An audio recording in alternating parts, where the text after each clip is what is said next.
Hi, everyone, and welcome to this MHA Schools Masterclass on creating systems and structures that work for ADHD.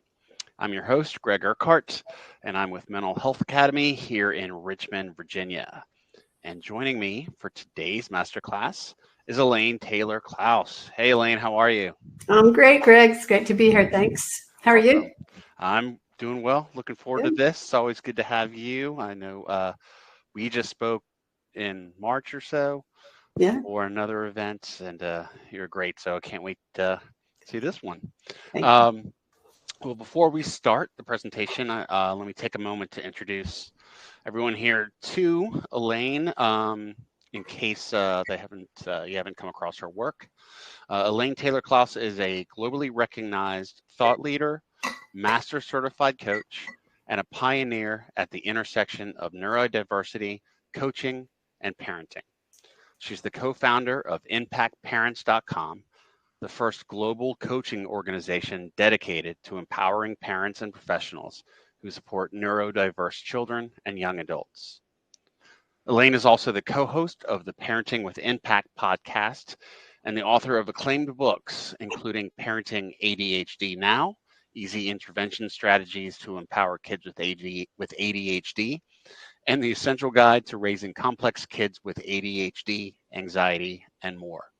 Her innovative programs, such as Sanity School, have helped thousands of families worldwide navigate the challenges of raising neurodiverse kids with greater confidence, clarity, and resilience.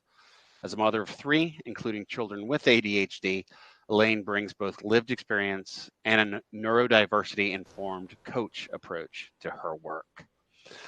Elaine, anything else you'd like to add to that admittedly brief bio? That sounds great. The only thing I would add is my complex kids are now complex young adults doing great. And this is really about what works for ADHD and all the cousins that comes with it. Right. All right. Well, before we get into that, or a few housekeeping items I'd like to go over, you'll notice that you cannot talk during the webinar, but you can use the chat and Q&A tabs to interact with your peers and our team during the presentation and ask questions. And at the end of the presentation, we will have a Q&A segment with Elaine.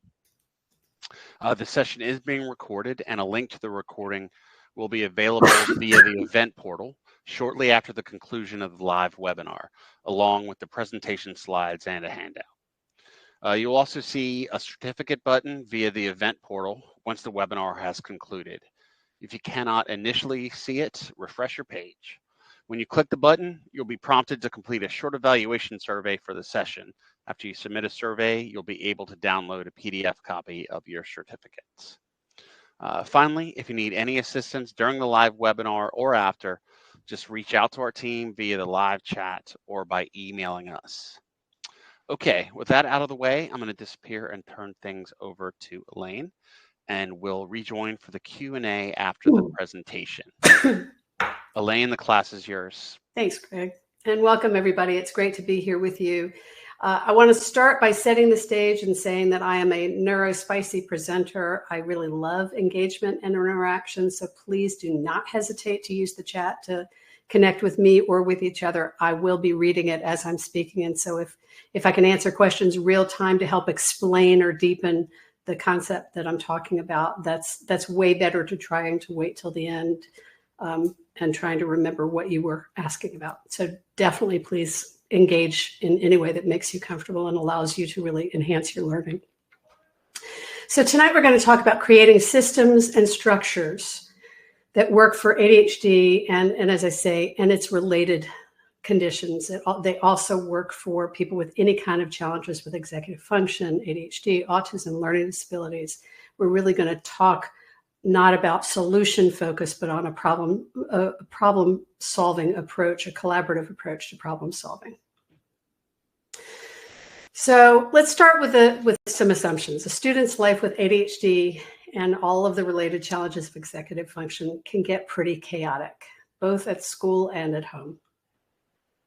And what we're told and what the research shows us is that we need structure. These kids just need structure. because we know structure creates consistency, it creates an uncluttered brain. There's all of these beautiful values to structure.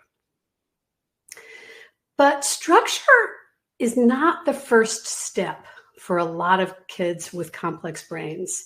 And it's not the first step in creating change. And part of the challenge I think we run into in the school environment is that we take a solution-focused approach. We think the kid has a problem with structure, so we implement something. We solve the problem. If we're having a problem with behavior, we implement a reward system. We try to solve. And we're starting very often further along down the path than we need to be. So structure is not the first step. And then the other piece that's important for the context here is that very often people with ADHD and executive function kind of have a love-hate relationship with structure.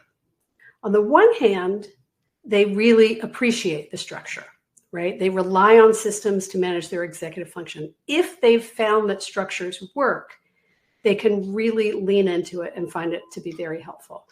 One of the examples is that very often what we'll find is kids who have learning disabilities like dyslexia, once they've learned that structures will help them learn to read, they're more likely to trust structures. They're more likely to lean into them because they've seen that they can be successful. So some people really rely on structure. I remember years ago when I first started doing this work, Ned Hallowell, who's one of the leading doctors in the world around ADHD, he used to say, find someone with structure and lean into it as a way to manage it. And so some people with ADHD are really good at leaning into it and trusting that structure can be useful for them. The other place we see this a lot is in the world of professional organizers. What you'll find is that a ton of them actually have their own ADHD, and they have found that structure is what helps them manage. So sometimes it's a beautiful tool. But other times, people with ADHD and executive function challenges actively resist any kind of structure at all. And we're not going to go into all the reasons for this. There are a ton of them. But let's look at some of them. Okay. So sometimes what you're going to find is you're trying to help somebody with structure, and the very structure they need is what they're resisting the most. And if that's relatable content, please capture in the chat what you're noticing in your realm. Why do you think people resist structure when it comes to managing executive function? Here are some of the things we've noticed. First of all, people don't want to need systems, and they don't want to need structure, right? Sometimes when you have a brain that's maybe not linear, maybe has a tendency to be more holistic thinking. One of the gifts and traits that we see in people with ADHD very often is an ability to make connections, to see linkages between disparate concepts. And so systems feel like they might rob you of creativity. They may eliminate opportunities or ways to learn or think about something differently. So sometimes we resist systems because we just don't want to need them, and they just feel so limiting. Along with this, sometimes we resist systems because it just feels like too much effort. It just, like, I remember when one of my kids was young and there was a yellow notebook that they were supposed to finish their homework and put the homework in the notebook and then fold the notebook and put the notebook in the backpack. That just felt like way too much effort. It's way easier to just stuff that piece of paper in the backpack. So sometimes effort is an area of executive function that we don't really recognize is something that people with ADHD are struggling with. So if it feels effortful, if it feels ambiguous, that may feel effortful. If it feels boring, that may require more effort. So if a system feels like it's just too much effort, it's not worth the effort, that may lead to some resistance as well. Another reason people with ADHD may struggle with creating systems is because they don't know how. They really don't understand how the system supports them. They don't know how to create it. If they, when we say to our kid, why don't you just? If you think about the fact that if they knew how, they would. And very often as adults, we try to hold kids accountable to what's your plan? What are you going to do? How are you going to do that? And the part of the problem is that they don't know how. And so what they need from us in those environments is some support in working through the process of problem solving, so we can help them learn how to create systems rather than just holding them accountable to using a system. And it's really important for them to learn to create their own systems for lifetime success. We can keep handing them a solve, but that's not going to teach them to solve for themselves. So we want to help them learn to do that. We're going to talk today about some core competencies that help them do that. So oftentimes they don't know how to create systems. Sometimes people with ADHD struggle to stick with systems.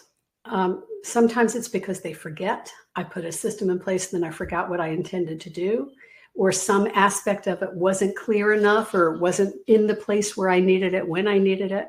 And I'm using myself as an example here tonight, I realize. And so I want to be clear that I am an adult who was diagnosed with both learning and attention issues in my 40s. So I was pretty successful in life. I made it all the way to that point before getting a diagnosis. Life has been a lot easier and better since I got diagnosed and got some treatment. But I have a lifetime of my own challenge with navigating how to create systems that really work for me, with embracing them without resisting them. So, okay. So why do people resist systems? Sometimes they struggle to stick with them. And then you begin to feel like, why am I even bothering? Why should I even try? I'm not going to be able to do it anyway. So there's a defeatist kind of feeling around it. And I referenced this earlier, even the best systems get boring. And so those people who don't have ADHD don't really understand how much motivation plays into helping to activate the brain towards engagement. And I'm not sure if I'm going to be talking about pinch or not. Let me see. Yep, I'll be talking a little bit more about motivation later. So we can't underestimate how important it is that when something gets boring, we lose the hits, the dopamine hits that allow us to stay engaged and involved with something. So, the joke that I tell often, but it's very true, is that I keep 3 toothbrushes and 3 toothpastes in my bathroom drawer. That way I can make sure to brush my teeth twice a day, every day, because it's not going to get boring if I play a game of toothpaste roulette. I know that sounds silly to some adults. I should just be able to do it, but I don't have a just get it done button. So sometimes even if we have a system that we really like and it's been really working, once we get bored with it, we may need to create a new system because it makes it harder to stick with it. Another reason people resist is that very often we create systems for students, but we don't actually have their buy-in for the change that we're looking for from them, right?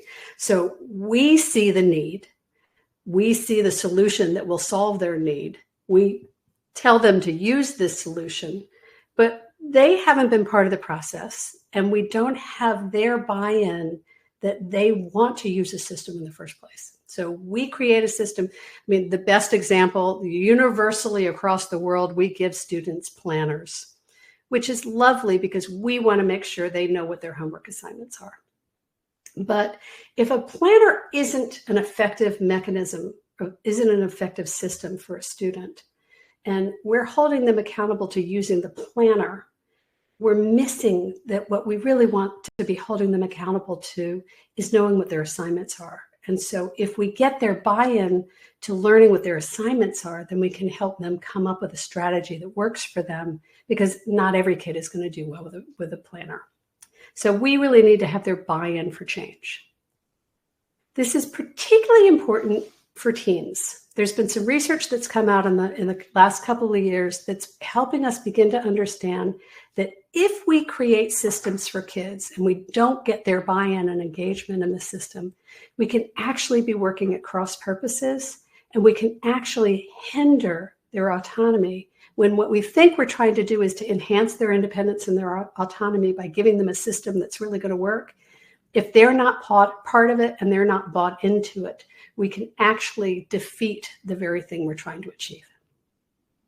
So those are some of the reasons that people with ADHD tend to resist systems. And I'd love for you, if those of you are here, to capture in the chat any insights that are coming up for you around that so far. Like, what are you noticing?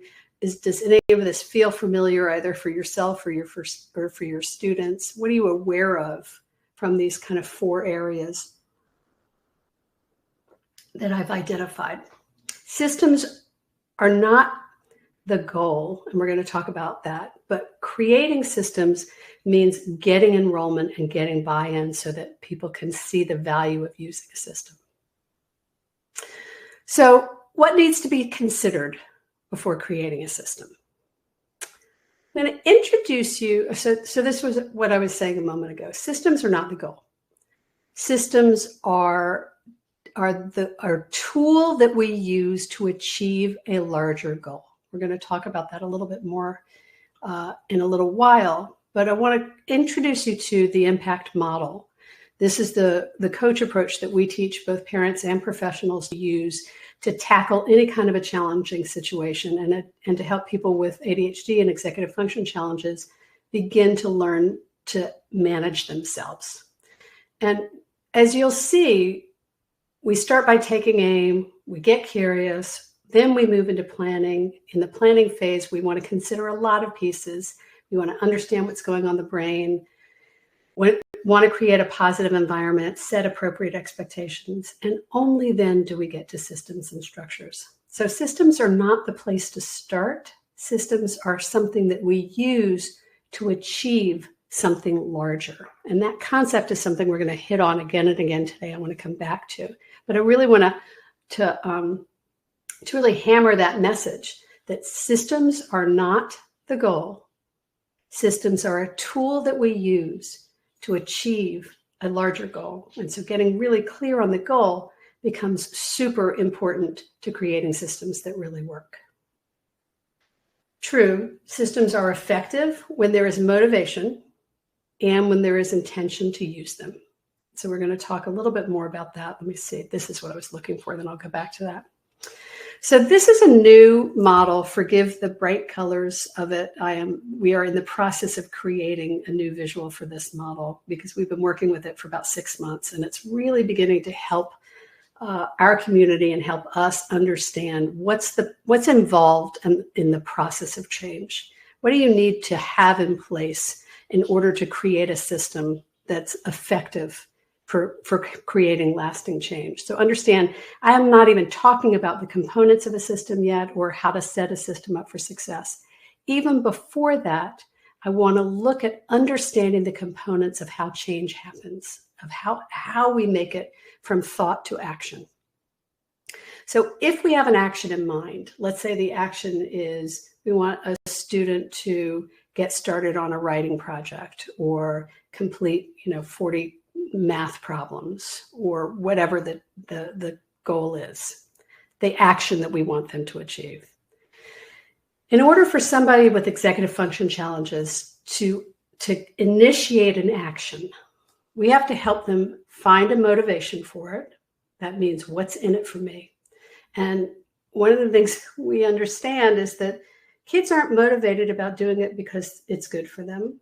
They're not typically motivated because you have to, because it's expected of you, because your friends are doing it, especially as you get into teen years.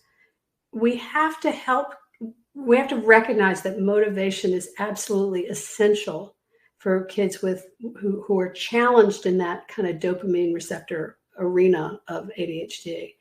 And so beginning to look at anything that we're trying to achieve from a lens of what's in it for them. Why do they want to get this homework done? Why do they want to get started on this project? And I know that seems counterintuitive and like we shouldn't have to be doing that.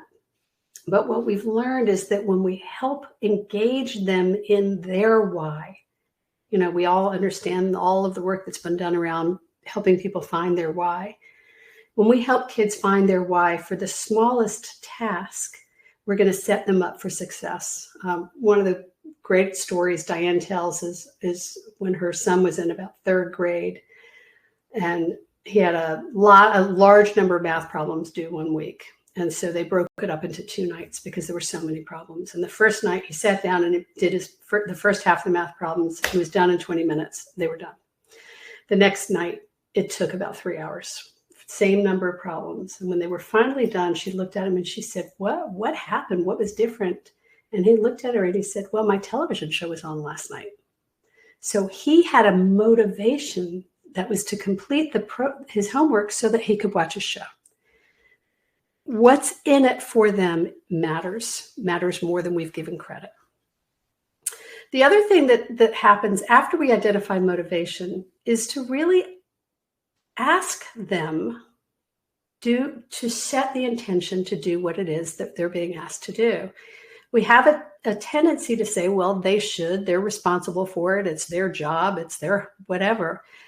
But if we're not asking them to really make the commitment to themselves, if they haven't decided to do it, then we're missing a really huge piece, a huge lever point in the process of creating change. The best example I have for this is if you've ever joined a gym and not worked out. And a lot of us as adults have at some point in our lives joined a gym. We want to get in shape. We want to get healthy. We know it's good for us. We're motivated to join the gym. But we may join the gym, but we actually haven't set the intention to work out. We've decided we're going to join the gym because that's what it takes, but we haven't actually decided, I intend to work out 3 times a week. I intend to work out with a partner.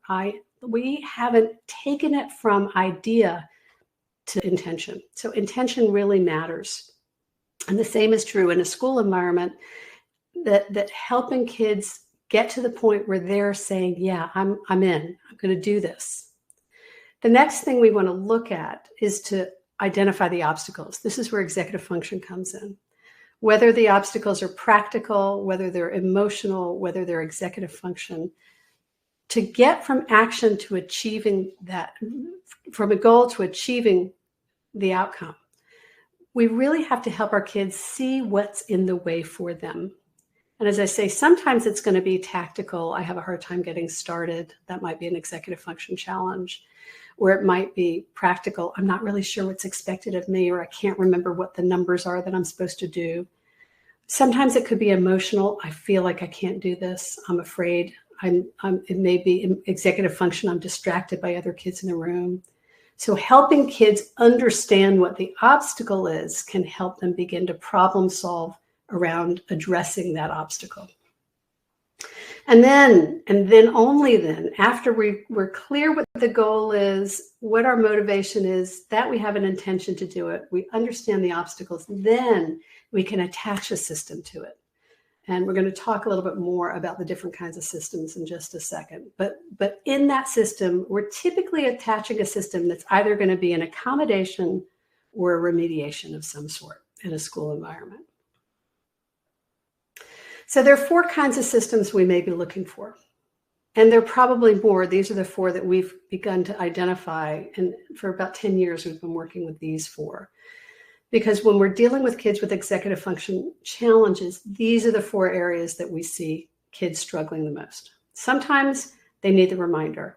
They need the checklist. They need the alarm. They need something to either get them started or to remember that it has to be done in the first place. Most of us are pretty familiar with reminder kinds of systems. Another system we're all pretty familiar with is rewards. Right? We're pretty good at saying, when you do this, then you'll get this. When you have that, then you get this. And so we do reward charts and star charts and all kinds of gamification in a school environment, because we believe that rewards are going to motivate these kids to action. Sometimes they will, sometimes they won't. I will tell you this, the research has shown that they won't if there's no buy-in. That rewards only work if a kid is bought in. Otherwise, rewards and punishments are pretty ineffective for kids with ADHD unless they have a buy-in towards the action you're looking for. The third area is what we call restarters. A lot of these kids are getting distracted. They're getting pulled away from something. And a restarter allows them to bring their attention back. I have a 28-year-old who's now in medical school. When she was in elementary school and middle school, she used to wear, this before smartphones, she used to wear multiple phones on her wrist, not phones, watches with different alarms so that she could remind herself. And one of the structures she gave me was to check in on her every 20 minutes when she was doing her homework in case she got distracted. So we started with the assumption that she would get distracted. And so we had a restarter system in place. So instead of getting mad for getting distracted, every 15, 20 minutes, there was an opportunity to restart. So that's a restarter. And then the fourth category is what we call reclaimers. This is for emotional regulation. If a kid is struggling with emotional dysregulation, if they are emotionally out of sync, if they're anxious, if they believe they can't, if they're triggered, spiraling out, any of those emotional intensities that we see in a classroom, they are not going to be available for learning. They're not going to be available for problem solving, and they're not going to be available for the support you're trying to offer. So sometimes we have to get systems in place to help kids learn how to reclaim their brain. And we want to hold them accountable, not to the goal of whatever we're trying to get them to do, but begin to hold them accountable to actually using the system that they've agreed to try to reclaim their brain. And so that might be, it might be 3 deep cleansing breaths. It might be getting up and walking around and sitting back down, whatever it is for them. For some kids, it might even be leaving the classroom and coming back, or switching to another activity. I had a kid once who, when they were getting really triggered and agitated, they were a dyslexic kid. There was a stack of Sudoku in the classroom. So when they got really agitated, they could go do a Sudoku, because for them, it was a calmer, it reclaimed their brain, and then they could go back to trying to do a writing task that was much more stressful. So being aware of the 4 kinds of systems and of what are we using a system for can be really valuable. So I touched on this a little bit, but I think it's a really important component. Effective systems are going to look at both the tactical issues that need to be addressed, like the lists and the alarms and the reclaimer and the restarters. And they're also going to look at the emotional challenges the kids are struggling with. So that might be where reward charts come in, or code words come in, or deep breaths, or taking a break. When we design a system, we want to make sure that we're designing a system that works for both the emotional issues that the kids or the adults around them are dealing with, as well as the tactical issues. We have a tendency to really focus on the tactical and to forget to incorporate the emotion that's happening around it. And what we've really learned a great deal in the last 5-10 years is how important it is to help our kids regulate their nervous system. If their nervous system is out of whack, if they are dysregulated, if they are triggered, if they are scared, afraid, lacking confidence, maybe it's a better way to put it, then they may not be available for learning. So it doesn't matter what system we're trying to use if they are too triggered to be able to use it. So whenever we're looking at systems, we want to make sure that we're looking at both the emotional issues as well as the tactical issues. So what I'm going to move into now is how we create effective systems. I want to just check in, and I know that we're going to do a lot of Q&A at the end, but I do want to check in and ask if there's anybody that has any questions or anything that's come up so far. We've talked about the action model and the pieces that need to be in place in order for a system to be effective. We've talked about the different kinds of systems. So David is saying we can create systems that help us feel better about us without considering if they serve our students. Beautiful. Great observation. And so when we're creating effective systems, we want to be looking at the whole system, no pun intended. So let's go into the 8 core competencies. What I'm showing you now is called the wheel. It's a classic coaching tool called the Wheel of Life that we've adapted to teach concepts in a way that's really makes them easy to use. What you'll notice is all the questions I have here, all the areas on the pie of the wheel are questions, because coaching is fundamentally about asking ourselves to be in conversation with ourselves, asking ourselves to look at, how am I doing this? What's important about it? So the 8 core competencies to create effective systems, over the years, we've figured out that these are some of the most important things for us to pay attention to. And the exercise here is to look at this wheel as if the center is the 1 and the outside is the 10. And with every one of these, as I go through them, ask yourself on a scale of 1 to 10, how am I doing with this? How do I assess how I am in this particular arena? And the opportunity is not to beat yourself up or make yourself wrong, but it's a slice of life. It's a moment in time. How am I doing today? If you got the same wheel, chances are you might answer it differently on Thursday than you will next week, than you might have last week. So we're not trying to get it right. We're trying to elevate your self-awareness to how you're thinking about these issues of creating systems and about creating change in your classrooms. So we're going to look at 8 core competencies to create effective systems, keeping in mind that we're assuming that there are different kinds of systems, and that all of the systems we want to create are looking at both tactical and emotional issues, and that we're not creating systems until we've identified the goal, till we've identified motivation, set a clear intention, and identified the obstacles we're trying to overcome. All of those pieces need to be identified or in place before we really start to create a system. Okay, you ready? So the first place we see a lot of parents and teachers struggle is not taking time to identify whether the goal is really clear. We think we're clear, but does our student know? Is the student as clear as we are? Or are we really as clear as we think we are?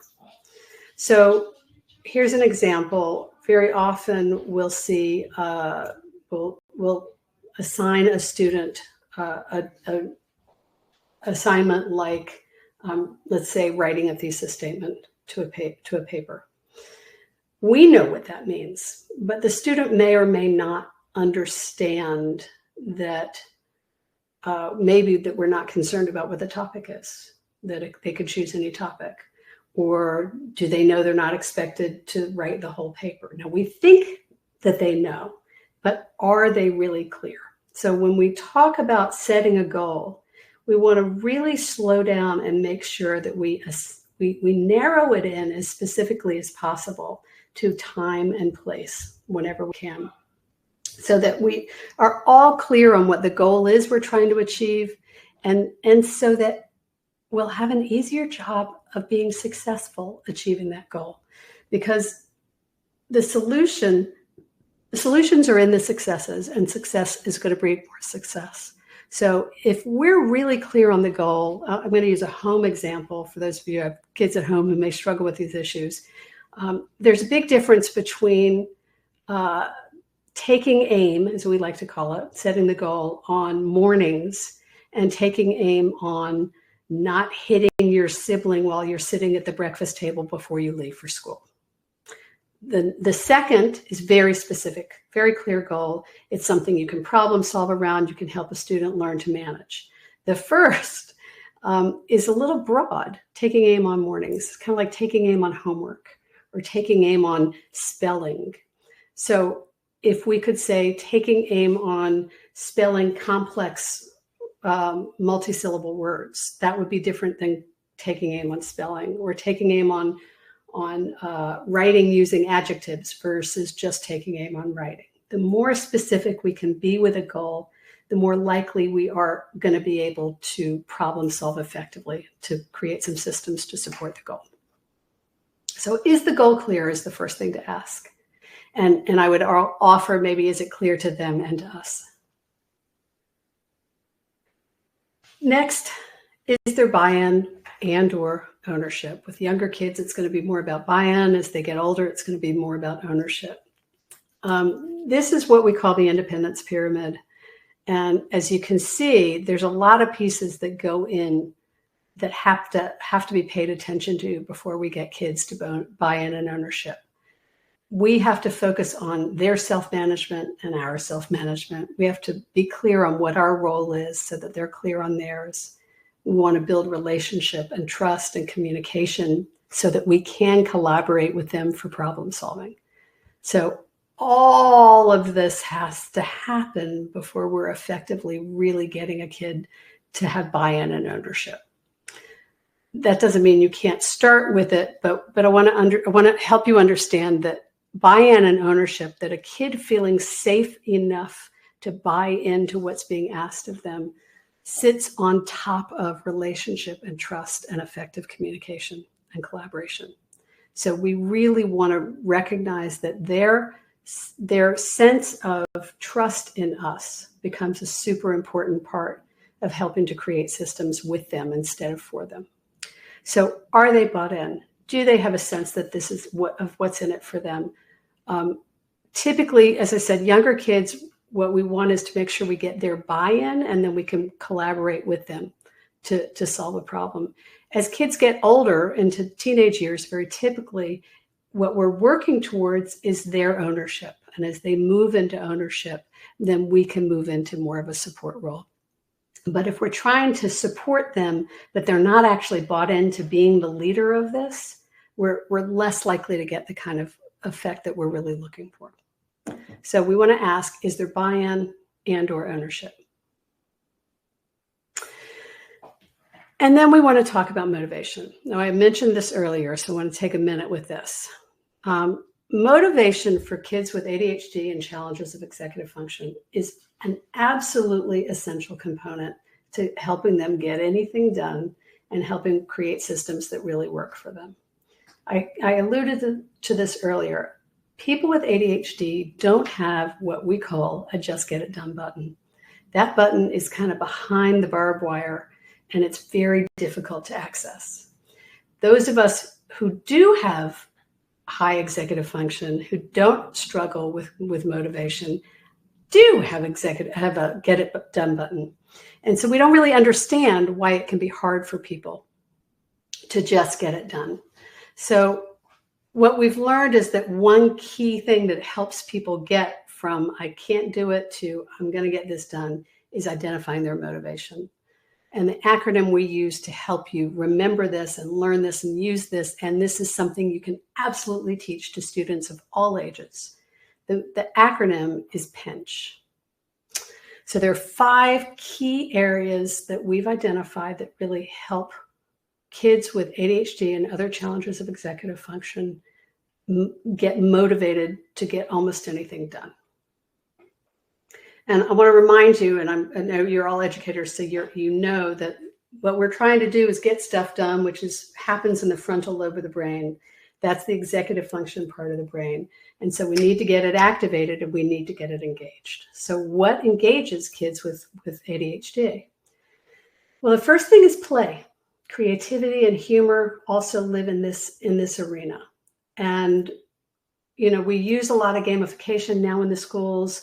We understand that play is how people is a very strong motivator for a lot of people. But somehow we still live in a system where we want this to be serious. And so we kind of discredit the value of play, even when we use it as a structure, years ago, we started using Jeopardy in a classroom. A lot of teachers are still using Jeopardy in a classroom, and there's nothing wrong with that. And we want to start staying up to date with the play that's happening for kids now, the humor that they're accustomed to, staying in a creative space with them. So if kids are highly motivated by play, then we want to help create an environment that is stimulating for them in that arena. Sometimes that means that there's a really engaging, playful, funny teacher. Sometimes that means the activities. Maybe it means the content that they're allowed to focus on. It can show up in a lot of different ways. The next motivator that's really powerful is interest. These are the kids who will rise to the occasion in the classes that they love and struggle on the struggle bus for the classes that they're not so interested in. Or maybe they'll rise to the occasion for some teachers because that teacher is really engaging and really, really interesting, but not so much for other teachers who may not, for whatever reason, be as open or playful or interesting. So we see this a lot in kids with neurodiversity, that interest drives the train. And if you can connect to what a kid's interested in, you can engage them and they'll get the dopamine hits that they need to get motivated. And if they're not interested, it can be a real slog. The next one is novelty. Novelty, these are the kids who do really well at the beginning of a term, the beginning of a semester, beginning of the school year. They like the new books or the new classes or the new teachers. These are kids who may really like a new system, but then they may grow bored. And a few months into the school term, or maybe after using a system for a while, the novelty is worn off. This is part of why I keep the 3 toothbrushes and 3 toothpastes in my drawer, is because of novelty. A lot of our kids are highly motivated by novelty. And that doesn't mean we have to change everything all the time, but we do want to understand that they need something, that if it's too repetitive, even the best system is not going to be effective. The fourth category is the C's. It's competition, connection, collaboration. These are kids who tend to be more motivated by being in engagement with other kids, sometimes with themselves, but very often it's competition with others, or it's the study group, the connection with others, or it's working on a team with others. Like I mentioned my daughter earlier, who, as long as she's in a study group, she can do anything and get anything done. But if she needs to do it by herself, it makes it a whole lot harder to get it done. So for her, she's motivated by that social connection. So understanding which of these 4 PINC can be really powerful. The 5th is called hurry up, or urgency. So here's what's interesting about urgency. Urgency actually relies on a different part of the brain to get activated and to get things done. So instead of relying on the frontal lobe, which I was mentioning earlier, P, I, N, and C, all rely on some connection in the frontal lobe. Hurry up, the urgency is actually pulling from the primitive brain. And it's the amygdala is stepping in, the cortisol is being released so that we can find the urgency to get something done. And it might be because it's the last minute. It might be because we're afraid we're going to get in trouble. But that urgency is actually not relying on it's not relying on the dopamine hormones. It's relying on cortisol. The problem with urgency is that it's very often the only tool in the toolbox that these kids have. And frankly, a lot of us adults have as well, which is dangerous because you're constantly initiating a cortisol stress cycle. So the value to helping kids understand a full range of motivators is because it's not that they can't rely on urgency to get things done. And I think urgency gets a bad rep. I think sometimes it's really healthy to rely on urgency to get something done. But if it's the only tool in your toolbox, it becomes more of a liability than a help. And so we really want to help kids see the full range of opportunities to be able to get motivated to do anything. And sometimes it's a mix of multiple motivators. My favorite story happened about a dozen years ago. My eldest kid was 18, had 3 kids. They were, 12, 16, and 18. And we had a death in the family. And I really needed them to go to the grocery store and take care of something while we stayed and talked, handled the logistics. And my eldest kid did not want to go. And they were the ones that needed to drive. And they really didn't want to go. And they looked at me and they looked at their siblings. And they looked at me and they looked at their siblings. And they said, okay, everybody, superheroes to the grocery store. And the kids, 12, 16 and 18, older kids, all donned tights, shorts, and capes. And they got the play, they got the novelty, they got what they needed to get themselves motivated to get out and go to the grocery store and do what needed to be done. it wasn't that it was hard to do, it's that it was hard to get motivated to do it. And they needed something to engage them and activate their motivation. They had the connection with each other. They had the fun and the play of it. So they pulled together a lot of motivators to be able to get themselves to get this done. So again, Pinch is a powerful tool. You can use this with your students. You can teach them about this tool and this acronym and help them begin to identify what they use to motivate themselves. Because when they use it in one area, they can begin to find ways to use it in others.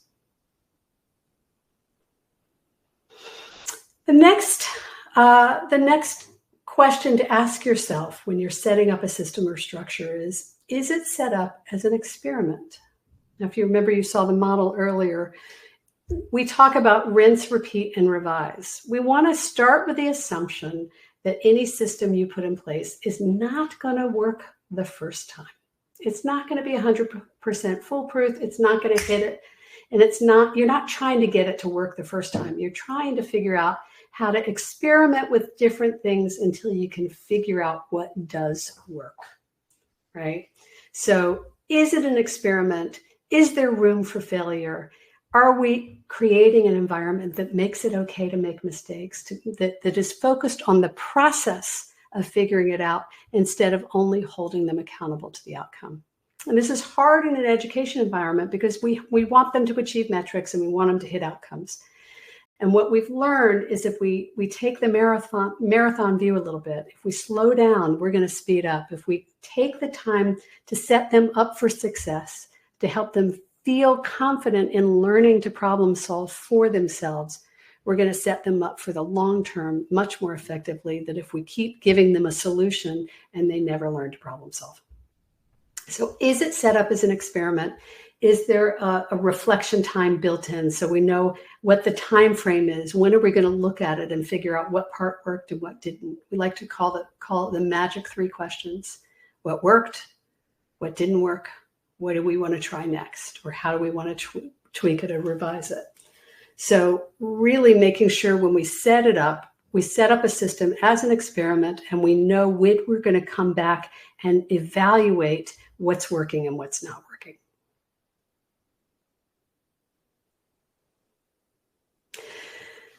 Is it simple and flexible?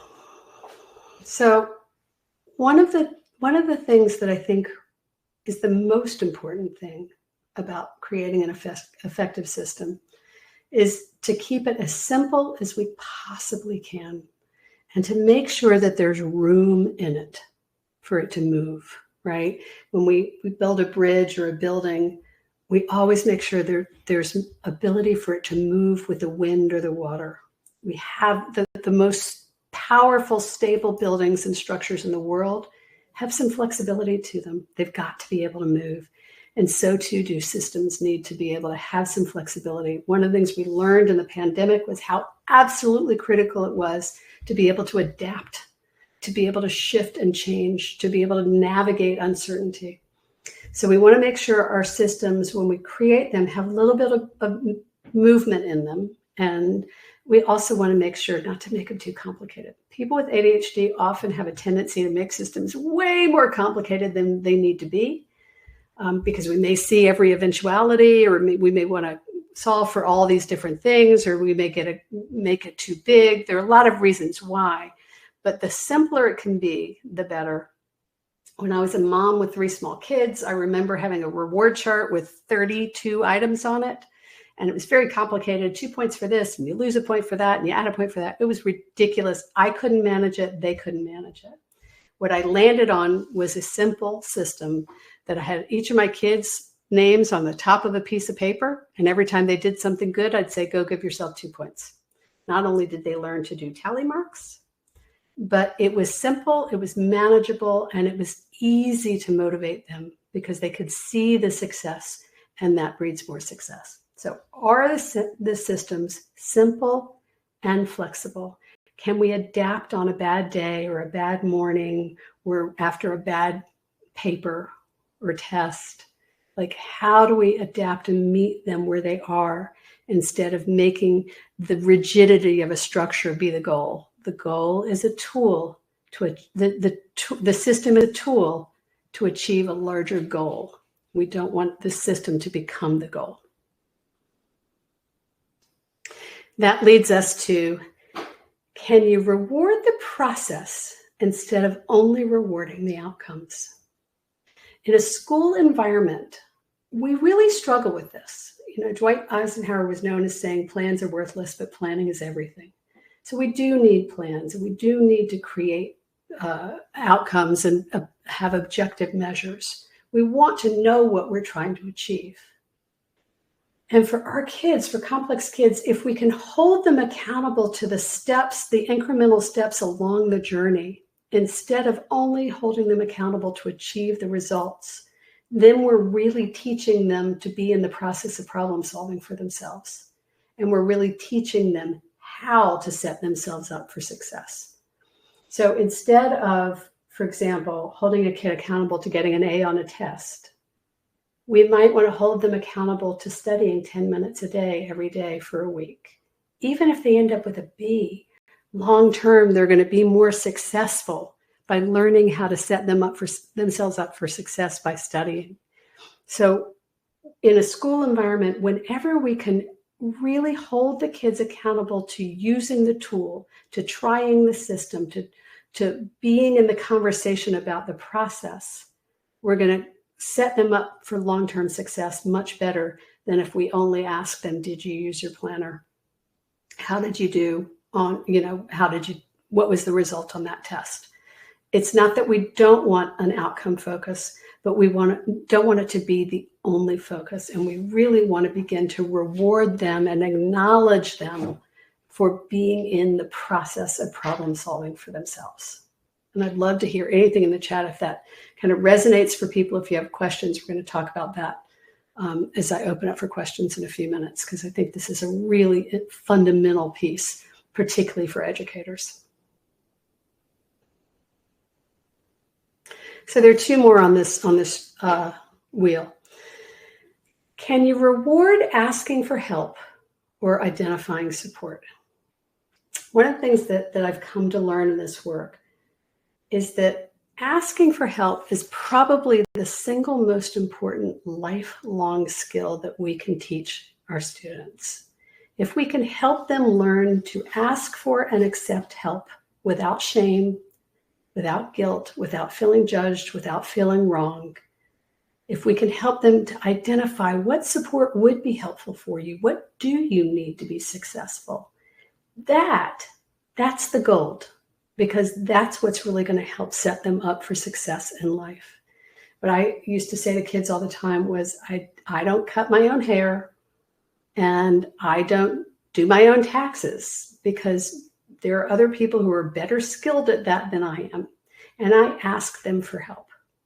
And if we can debunk the myth that asking for help is weak, and begin to recognize and teach kids that asking for help is a sign of strength and wisdom, we can really shift the playing field for them. Instead of forcing them to accept help or judging them for not accepting help. And we do a whole framework. I don't have it in this presentation, but there are a lot of reasons why kids do resist asking for help.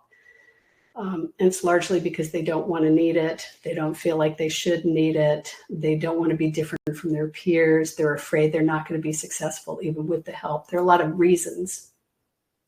But if we can demystify what happens around asking for help and really create an environment where they are rewarded for asking for help, where they are encouraged to identify the supports that they're going to need to be successful, we will set them up for long-term success in profound ways, much more effectively than if we just get them to accept the help because we think they need it. This goes back to that buy-in issue of helping them see the value, the motivation issue of seeing what's in it to them. All of these things begin to come together, and this is a powerful way to teach a lot of those pieces, is to set up an environment where they understand that asking for help is not seen as a sign of weakness, but that it is actually rewarded and acknowledged as a sign of strength. And then the last one I want to mention here, and this goes to what David was saying in the chat earlier, is does the system work for everyone involved?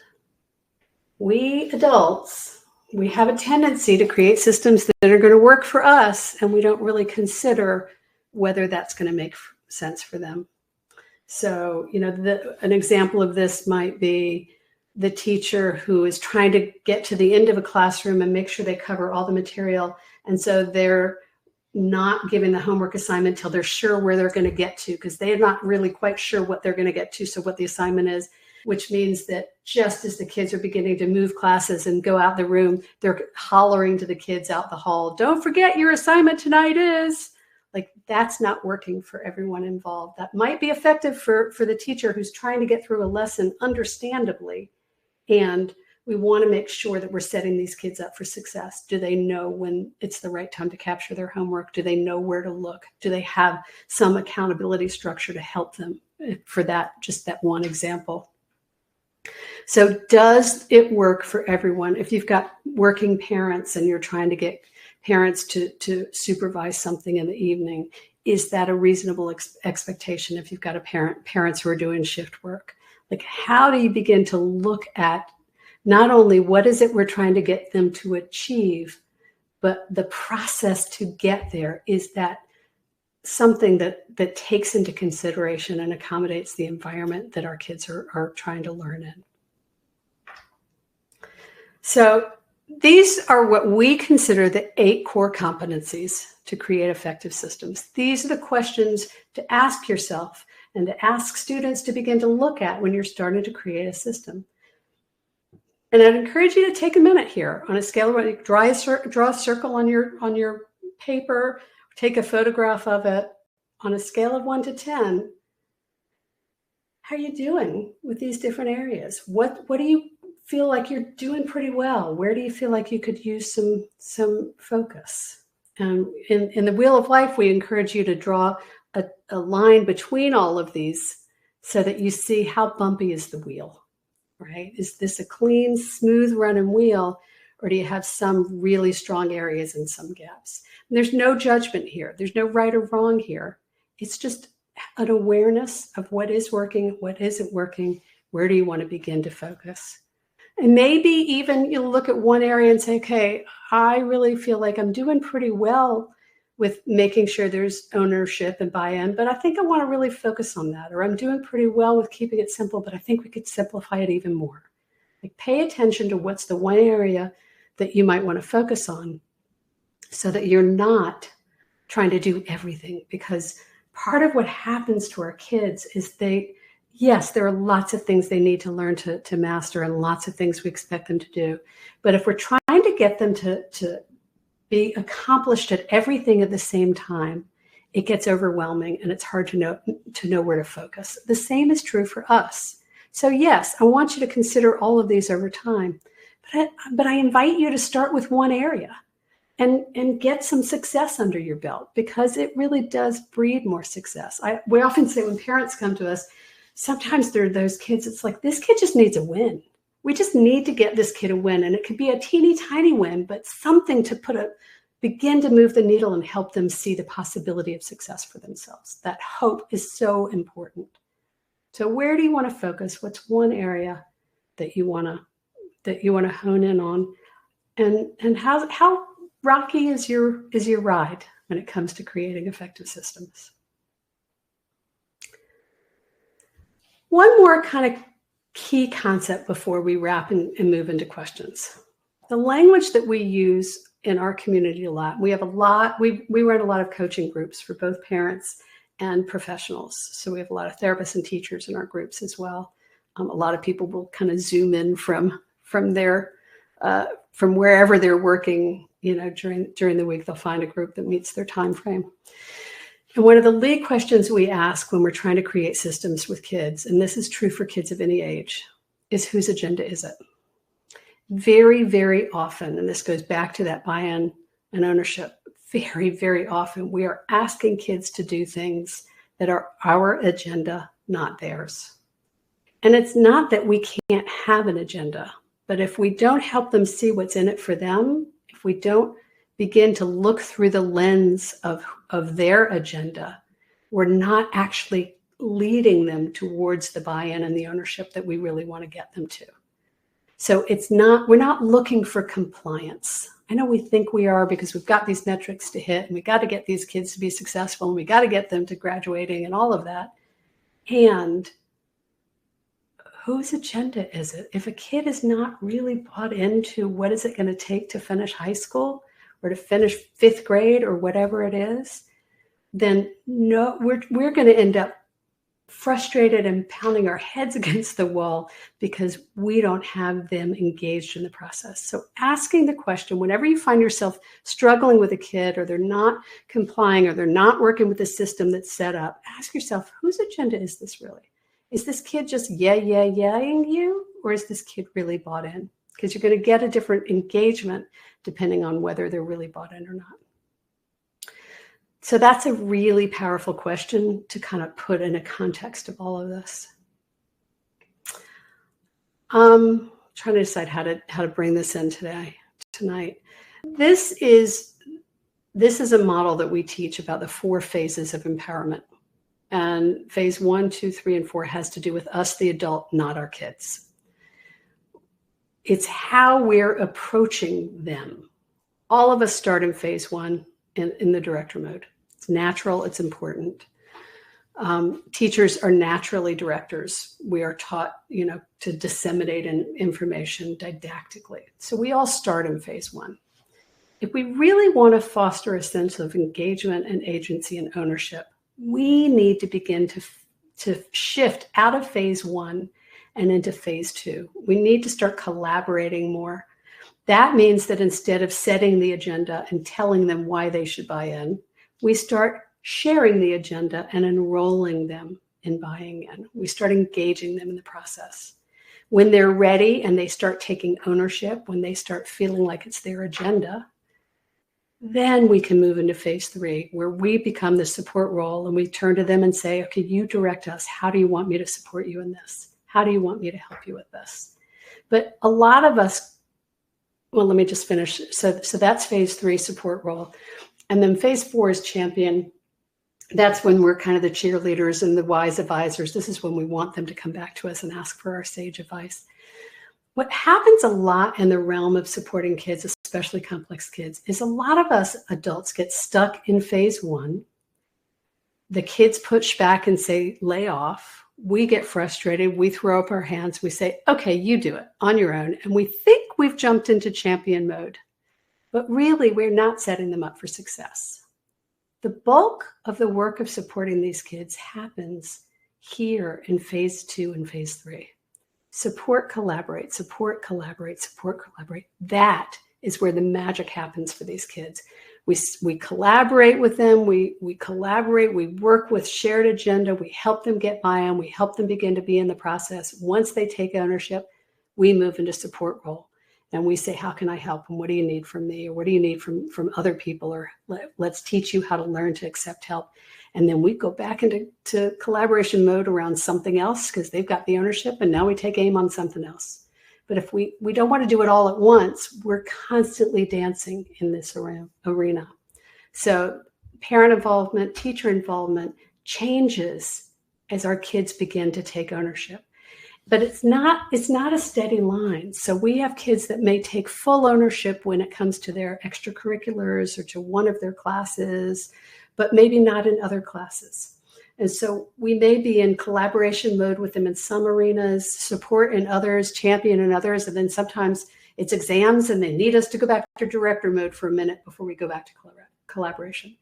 So it's not a straight line. It's about really paying attention to where they are, what their needs are that they're expressing.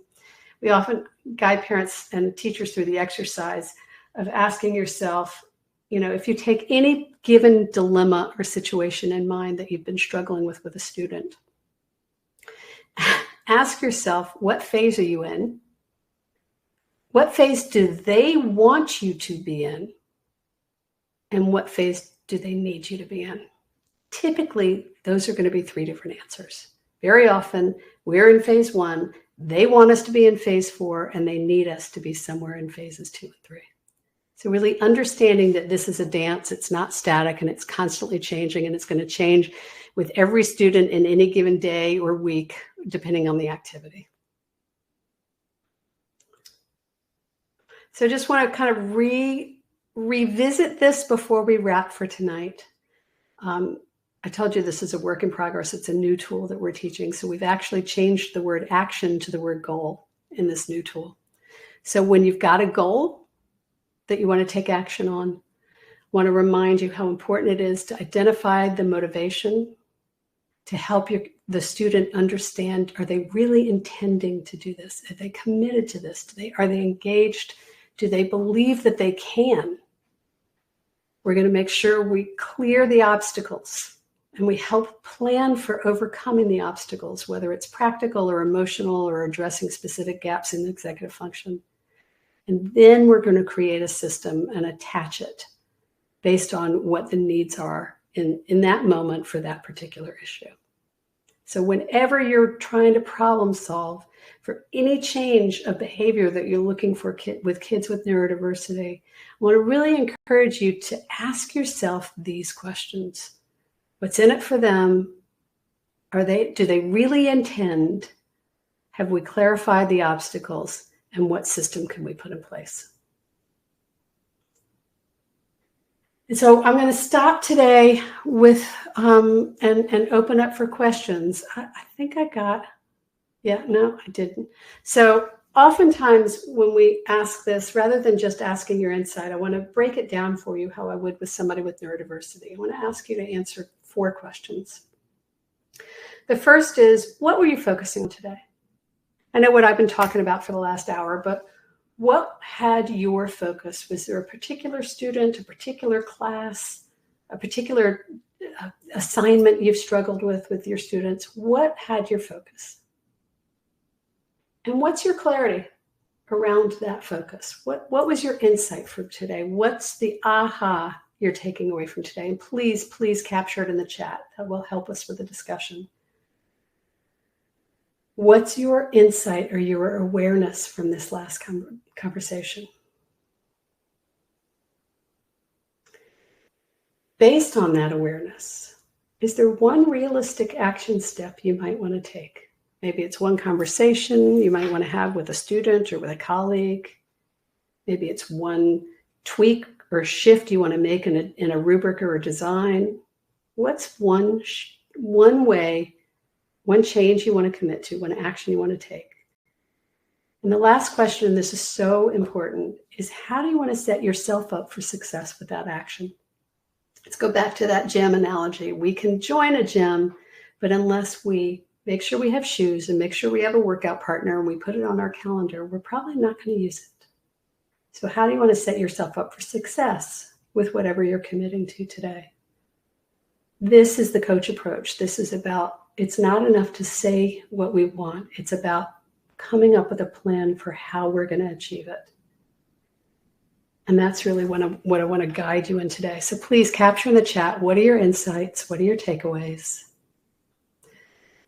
And as we leave today, and hopefully we'll turn off the slides in a minute, and we just want to let you know, all of this material is found in my book, The Essential Guide to Raising Complex Kids, which is a book for both teachers and educators and parents. And there's a whole resource guide, a discussion guide in the back with questions to guide people and parents and teachers through using the coach approach.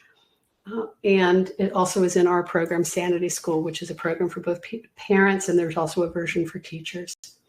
You want to find out some more information about us or download some free resources, you can get the 10 parenting tips for school success at impactparents.com/MHA.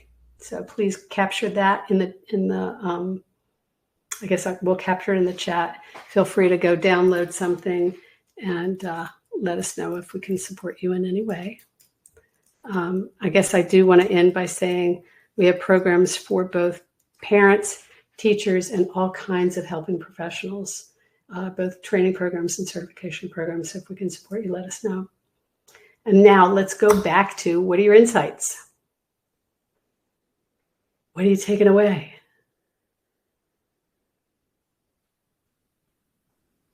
What are we seeing? The different phases of involvement and how this can be flexible is invaluable. It's a game changer. Emily's saying, no wonder parenting and teaching these kids feels so complex. Thank you. I love that because that is very true. Support, collaborate, support, collaborate. Love that. Debbie's saying, share with my leadership group and reflect on what we can do better. David's committing to chat informally and at a relaxed time to a student about their goals and seek overlap with where I'm hoping they will get to. Beautiful. The action goal model.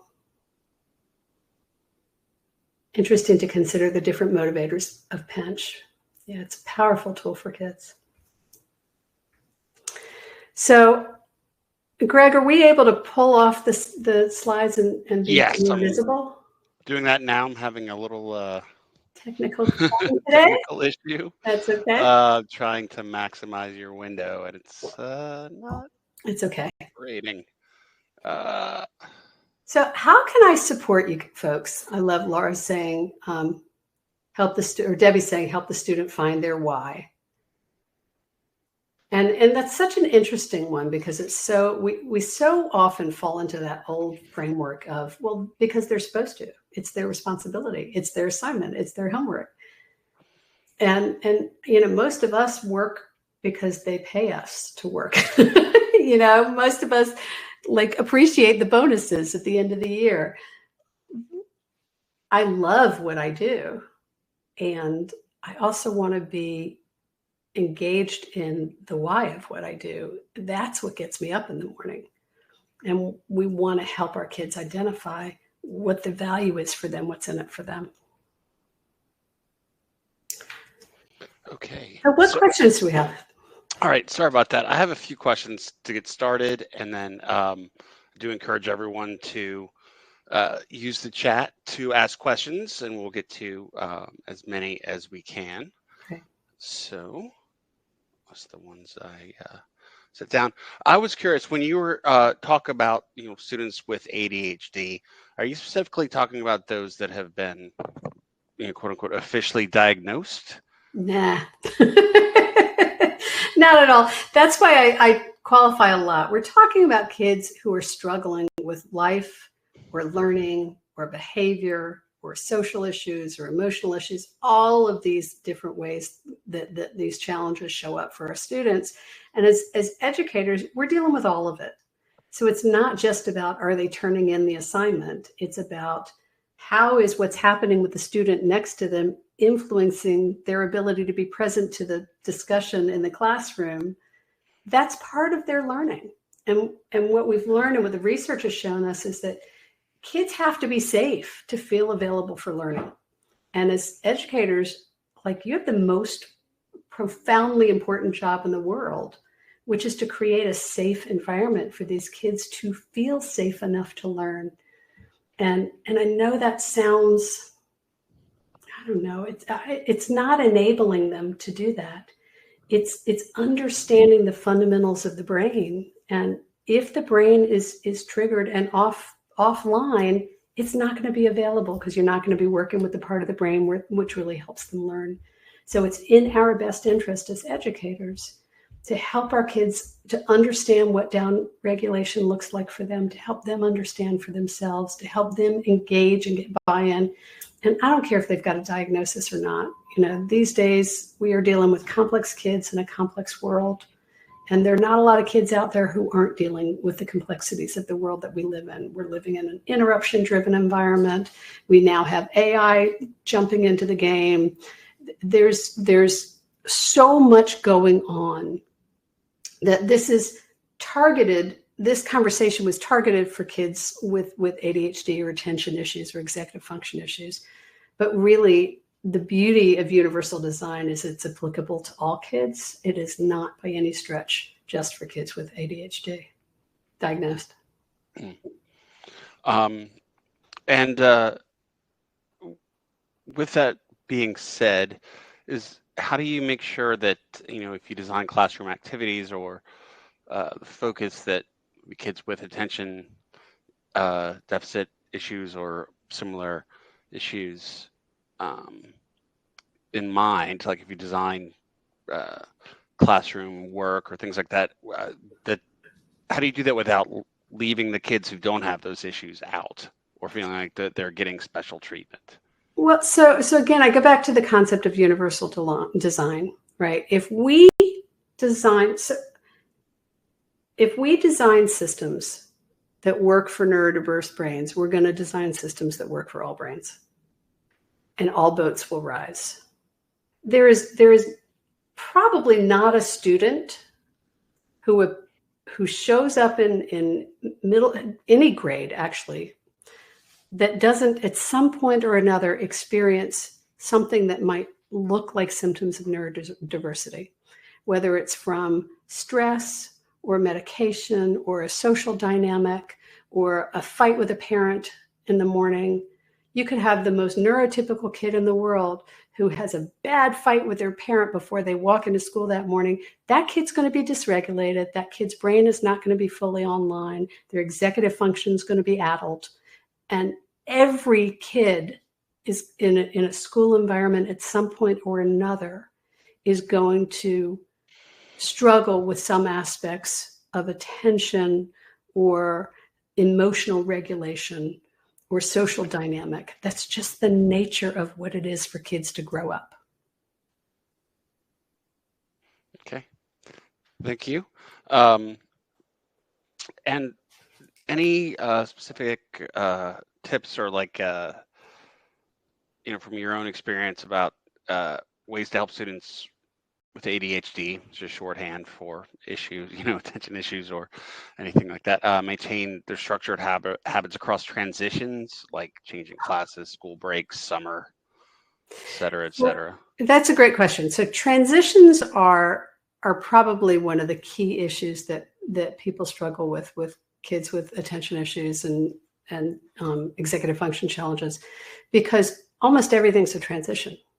Like if you think about a kid who struggles with transition issues, one of the hardest things they're ever going to hear in a classroom is pencils down, right? We use the term all the time. Okay, everybody put your pencils down, close your notebook. Well, if a kid's just gotten into the zone, or they're hyper-focused on something, or they're stressed out, they're not doing well, or fill in the blank, you're trying to get them to stop one thing and move to another requires a great deal of self-regulation, shifting of attention. There's a lot involved with changing from one thing to another. And it could be very stressful for a lot of kids, not just kids with ADHD. And so I think I lost the thread of the original question. It's just transitions in general, and keeping it up when you're not in the classroom. Thank you. Okay, so transition, we have to start with the assumption that transitions are complicated for all kids, and really start recognizing how often we're asking them to deal with transitions throughout the day. Stop, start, stop, start, stop, start is every one of those things is a transition. And so there's not a system for navigating transitions. The systematic approach is to recognize each transition and to begin to problem solve for each one. Because the transition from lunch back to class is going to have an underlying reason that needs to be addressed that's going to be different from a system you might need to stop, for a younger kid to stop math and move to English, right? You're solving different problems. Yes, they're all transition points, but what's causing the challenge with the transition will be different depending on the context. And so the reason we want to problem solve, we want to set clear goals very specifically, is because that way we can get some success, right? So we can help a third grade kid focus on down-regulating and coming back to the classroom after lunch. And we might spend a few weeks working on that before we pay attention to the transition of moving from English to math. Those are very different needs. The skill set that's going to be required to problem solve around it is going to be very different. So if we're trying to get them to do both the math and the social transition, it's too much to focus on in a day. And so we really want to help them. We want to simplify it and help them focus on one thing at a time so that they can feel good about it, feel like they're making success before we move them on to another topic. As kids get older, they may be able to tackle more than one thing in a day, or in a week. They may be able to work more independently on 2 or 3 things. Maybe not all of our kids can, but some of them can. And we're going to continue to sort of support and scaffold some of the other stuff while they're mastering a skill. The other thing that I want to just highlight, and this is for all kids, not just neurodiverse kids, is that when kids are working on one skill or one area, sometimes you're actually going to see them slide back in other areas because they had worked towards success in it. They got it. They feel good about it. Now we've moved on to something else. Well, now the energy that it takes to be able to do both, they may not. So they may slide back on some areas because now they're working on this. That doesn't mean they've lost it completely. That just means there's only so much energy available, and for them to really focus on and commit to that kind of process of independence and change. And so I know that was a long way from transitions, but I think the most important piece I want to highlight is that transition isn't a thing.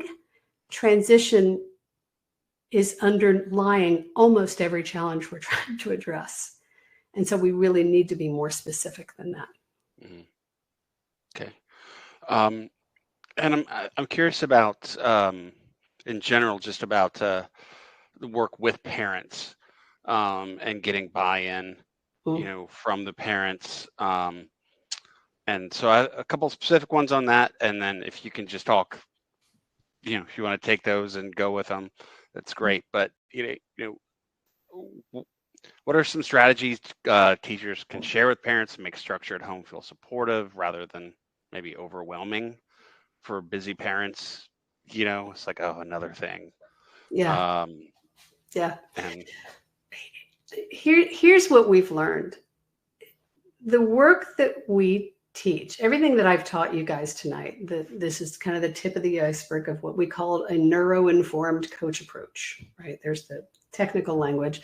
We have taken a classic coaching model, we've blended it with neurodiversity understanding, and that's what the model is that we teach. It is the same model for parents, for teachers, for psychologists, for doctors, for students. Like the process of change is going to be the same for everybody. The stories are different. When we teach Sanity School for parents and Sanity School for teachers, we're teaching the same content. We just tell different stories to help people understand it and apply it to their circumstances. But it's exactly the same thing because we're looking at how do you foster a sense of ownership and self-awareness so that people can become conscious and collaborative problem solvers for themselves. So it's the same for parents as it is for teachers. Everything I taught you tonight, I teach to parents as well. So you can bring the wheel to parents. You can show them the 4 different kinds of systems. You can show them pinch. All of these tools, you can show them that action model. All of these tools are something that they can begin to use. You can encourage them to get support and help, just like you get, because you get continuing education. Parents don't get it unless the professionals in their realm help them see the value of it. So, which is very frustrating because it's actually recommended treatment for kids with ADHD is for both teachers and parents to get training in this kind of stuff, which is exactly what this is about. But most parents never even get the suggestion to do it. So we do a lot of work. Somebody was asking in the chat about working with parents of adult children. Yeah. We at Impact Parents, we've been around since 2011. We work with we like to say we work with parents of kids 4 to 44. Mostly it's parents of kids 18 and under, which is probably mostly of the adults represented here. But in the last 5 years, we have done significantly more work supporting parents of young adults from 18 to mostly probably 30, sometimes older than that, definitely up into about 40.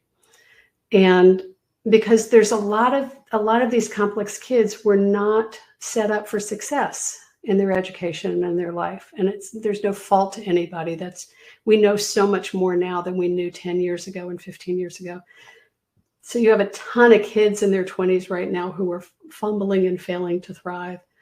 And the coach approach is a really powerful approach modality for both parents and teachers to begin to shift from that director mode to a collaborative mode, to really empower these kids to really feel safe enough to take ownership. Because a lot of these kids who are struggling as adults have lost the hope and the confidence. And part of our job as the adults in their lives is to kind of restore a sense of hope and confidence. And we really need to do that incrementally. It happens in very small steps. And we're not going to do it by saying, you should go get a job. Like, we really need to work with them in much smaller steps. And we do a lot of that work with parents in our community because it's complicated. But you really, really can see a change. You can really see things improve dramatically when you start using this approach. What about for students whose parents are not involved, or they have a different type of home life situation? Yeah, it's a great question. So there was a longitudinal study, one of the longest ones that was done on a group of underprivileged kids. This is going back, I want to say, to the 40s even, and they followed these kids for 40 years or something. I'm going to get the numbers are wrong, so stick with me with the gist of it. What they learned in this longitudinal study was that the greatest indicator for success, for lifelong success for these kids, was not intelligence, it was resilience. And the resilience was identified when any of these kids had one adult in their life who believed in them. And it could be a parent, it could be a coach, it could be a teacher, but one adult in their life who believed and saw their capacity and invited them to their own, to be able to fulfill their capacity. And so what I would say to parents, and I've worked in school environments like that back in the days when I was in a classroom, those kids need you more than anyone else because they need some adult who sees their potential and their capacity. We did a beautiful podcast episode with a guy named Andreas Kraft, who's he's a futurist. He's one of the leading world experts on the future. And he did this whole beautiful research, and what they came up with, global research on the future, and what they came up with is the importance of hope and how important it is for adults to create an environment where kids see their capacity and believe and have hope for their future. When people feel like the world is coming at them, they shut down. When they feel like there's an open capacity to move forward, when they feel hopeful about their future, they follow suit. So our greatest gift to these kids who are really struggling and are in home environments that are not healthy and not conducive to their learning is to hold hope for them even when they struggle to believe it for themselves. And sometimes even to let them know, the language that I like to use is that I believe in you and I know you can do it. And I know that it's hard for you to see that right now. And that's okay. I will hold that for you until you're ready to pick it up for yourself, because I see so clearly what your capacity is. And there is nothing more profound that you can say to a child than to be an adult who's willing to see for them what they're not yet able to see for themselves. Okay. Powerful. Katie asked, what are some strategies that can help teachers manage the number of transitions across a high school day? It's a good question. I think, I'm not sure if it's about strategies as much as it's about being aware of it, acknowledging it, calling it. I know we're asking you to stop now and you've got to go do that, and it's really hard to stop. Just labeling it and naming it can be so powerful. I don't think we're going to stop expecting people to transition again and again and again in a day. I don't know that it's a realistic expectation for the schools not to do that. But I do think that if we label it and we name it and we recognize the challenge in it and we offer to support it, I know you've got to get to class and I haven't gotten the assignment out yet. How can I help make sure you find out what the assignment is? Like, if we're willing to support it and accommodate it instead of seeing it as a weakness, then we're all working together. Then we're collaborating. We're on a team instead of holding kids to expectations. just the power of hearing an adult say, wow, man, that's a lot for you to do in a day. That's so powerful for a kid to hear. They feel seen, they feel acknowledged. And we have a tendency to unintentionally dismiss students because we expect them to just adhere to the systems and the structures we've got in place, because this is how it's always been. I interviewed somebody on my podcast today who was an extraordinary guy who's really looking at how we're doing school and where the school systems aren't serving our kids and what we need to be doing differently. And I think I'm not suggesting right now that we're going to change it all, but I do believe that if we can acknowledge what's challenging, that if kids can feel seen, it will go a long way to reducing the stress of what's expected of them. Okay, thanks. I do think, like with some of the transitions, especially let's say going to the next class, it could be a stark contrast between the teacher who is, embracing the process and working to help establish systems, and the teacher who is not, right, in the next class, who's like, just get it done, right, get this done. And not coming from a place of judgment, one who's not as tuned in. You were talking about resilience in the student. I would think, like, how do you foster that sense of resilience in that thing, even from class to class, to be able to say, I don't know, to teach them, to help them keep this path going, even if they're not encouraged in some environments. They're not going to be encouraged in some environments. And that's part of their reality. That's everybody's reality. Like, what I say to parents all the time when their co-parenting isn't going well, or they feel like their co-parent isn't helping. It's very similar to some teachers are going to get it and some aren't, right?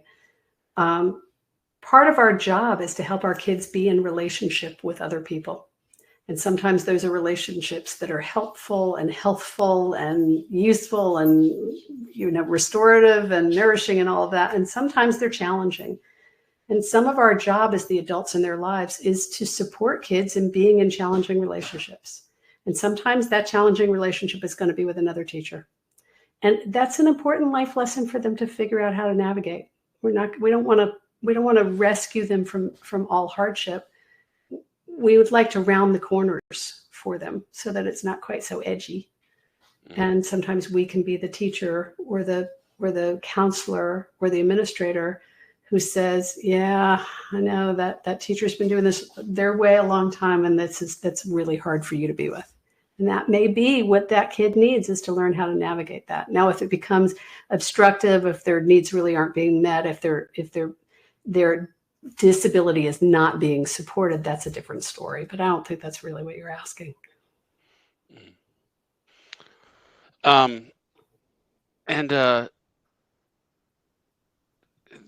So a lot of this seems to be about, like, helping the kids learn how to learn, to me.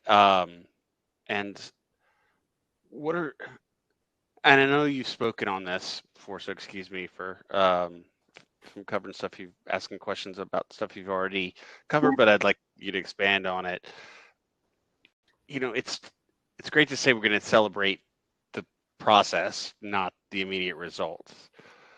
But any strategies about how to actually get that, like, really ingrained, and to do it even for ourselves as educators? Like, how do we make sure we stay focused on, the process and the planning, not being, hey, that plan didn't work, so planning is stupid. Right. Well, one of the things, I don't think we give enough value to celebration. Like, I think we as humans, we don't do a good job. We adults, like, I cannot tell you how often I'm in a coaching group and I'll hear parents, we start off our coaching groups with celebrations, and a parent will start off with, well, they did this and they showed up to this and they did this, but then we go on. It's like, we got to let go of the but, and we got to really celebrate what is working. And I don't think we do a great job with that for ourselves. You're right. And we certainly, we're so busy making sure people are checking off boxes, and we move on to the next thing so fast that we don't get a chance not only to feel good about the success, but to learn from it, because the solutions are in the successes. This is a true story. Years ago, I was coaching students, and I was coaching a 14-year-old girl, really, really bright kid with ADHD. And she wanted to do well in school. Her motivation was there. Her intention was there. She was really struggling with the executive function. And she was telling me about a spend the night party that she organized. And she did everything. She called the parents. She coordinated the carpool. She did all this stuff to organize this spend the night party. And so I let her talk about it for a while. And then we deconstructed what she had done to set up this spend the night party. Now, I could have very easily said, okay, now we need to stop talking about this and start talking about school. But instead, I let her really look at what she had done to be successful in creating this spend the night party. And then she was able to begin to see how she could map that over to get her homework done, which she wanted to do. It was extraordinary, because it wasn't me. I didn't have the idea. It wasn't me telling. It was just slowing down enough to let her recognize what she had done so she could apply it. And so very often we dismiss, you got a kid who's great at math and science and terrible at language arts, and we dismiss the math and science and we just focus on the language arts, when we could be going to say, well, what is it that helps you be successful in the math and science? Well, it's very clear-cut assignment. I know exactly what needs to be. Like, you could break it down and discover some real gems that you could then bring back over and say, okay, this kid actually needs a more specific assignment. Maybe they need a rubric in the language arts. Maybe they need to know how many words this section should be. I'm making it up a little bit, but you get the idea that if we slow it down and really pay attention to the successes, we're going to be able to map them over to other areas of our kids' lives. And we're going to help them learn to do the same. That's a life skill. Right? So yes, it's about learning how to learn. But I want to say that one of my favorite lines is, don't let school get in the way of their education. And we have a tendency to make it about the school and the schooling and the assignments. And the point of all of this is education. And education, yeah, it's about content. But in this economy and in this world that we're all moving into, it's less about content and more about problem solving and more about critical thinking and about we are going to need to teach our kids, how do you ask really smart questions of AI? And how do you check the verity of AI? And how do you make sure that, like, I was interviewing this guy today who talked about this great example of using one and then bringing it to another and then bringing it back. Like, the companies are wanting to hire people who know how to use it well. That's a skill. That's a critical thinking skill. You have to understand what you're trying to do in order to ask it to do what you want. So instead of saying, no, you can't have that, or like stay away from that, or demonizing the technology or the AI or anything else, we need to teach them how to live in the world that they're in, not the world we were raised in, or the world we thought that we were educated to raise them in. Or like, we are not raising and educating kids in the world that any of us were raised in. This has completely changed the playing field. And for us to not recognize and acknowledge that is missing the opportunity of what are we really educating them towards? What are we really trying to achieve? We talked about the goal, and that what's our real goal here? All the stuff we do when we go teach kids education in school, all of those are leading towards a larger goal. The goal is for them to be independent, hopefully lifelong learners. That's what we want, right? Most of us. And that's why we got into education in the first place, because we want to inspire people to see the capacity of what they can think and create and engage with. And so I think now more than ever, we kind of need to hold that vision and make sure that we're working towards that, and not let the systems that we're accustomed to supporting become the goal. And that's hard in a school environment because schools are locked into systems, right? We test the hell out of kids. And this person that I was interviewing today was talking about, we let the metrics become a proxy for quality education. And the truth is, what qualifies as a really strong education is when we produce kids who are able to think and problem solve and have confidence in their capacity to figure it out, whatever it is. That's what we're really trying to foster. And I think that's what this modality is about. The coach approach is about helping people find the confidence to trust themselves and their capacity to figure it out, whatever it is. Mm-hmm. I have a daughter that's about to be 21, and she's in college, a daughter that's about to start the process of, she's a senior in high school. And I can tell you that there's all this talk, it's great to say, I firmly believe it, of like the grade isn't the important thing, it's that you've learned and that you're learning. It's okay that you make mistakes. The grade is supposed to show you where you are on that journey. And they didn't buy that at all. And they don't buy that at all because they're like, but I can't get into the school I want to get into if I ever get a B, Right. or something like that, to exaggerate a little bit. How do you overcome that kind of that kind of perfectionism, or just that adherence to the metrics rather than the spirit behind the metrics? It's hard because they're in a system that's probably reinforcing those messages. Yeah. Right. And their peers are, and the teachers are, and the college counselors are. And it's a really, we are up against it. Those of us who are trying to kind of reframe values about what's important. I think in your own home, you have an opportunity to kind of hold it lightly and playfully and tease a little bit and, just keep communicating the value that you have, finding cool stories to share, not trying to convince, because whenever we try to convince somebody of anything, we're going to create a resistant environment. People are smart. Kids are smart. They don't want to be controlled. We haven't really talked about control tonight, but a lot of this is about control. And bring me back to that, Greg. But I'm going to go on a little tangent. Yeah. And just a little soapbox.